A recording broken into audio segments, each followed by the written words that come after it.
Saudara, Pengadilan Negeri Jakarta Timur kembali menggelar sidang lanjutan perkara dugaan fitnah dan pencemaran nama baik terkait tudingan dugaan ijazah palsu Presiden ke-7 Republik Indonesia Joko Widodo.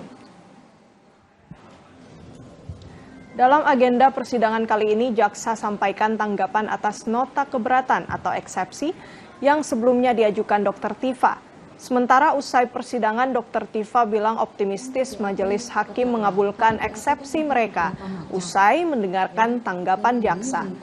Persidangan selanjutnya akan kembali dilanjutkan Kamis pekan depan, 23 Juli 2026. Berdasarkan ketuhanan yang Maha Esa. Tanggapan. Kita semua berdoa agar minggu depan di mana jawaban atas eksepsi kami itu diberikan dengan penuh hikmat kebijaksanaan, dengan penuh kecerdasan akhlak, hidayah dari Allah Subhanahu wa taala kepada para hakim, ya, supaya hakim memberikan keputusan yang seadil-adilnya dan sebenar-benarnya. Terima kasih.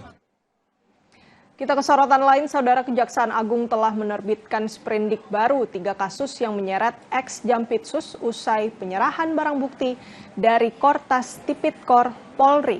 Sementara Menteri Koordinator Bidang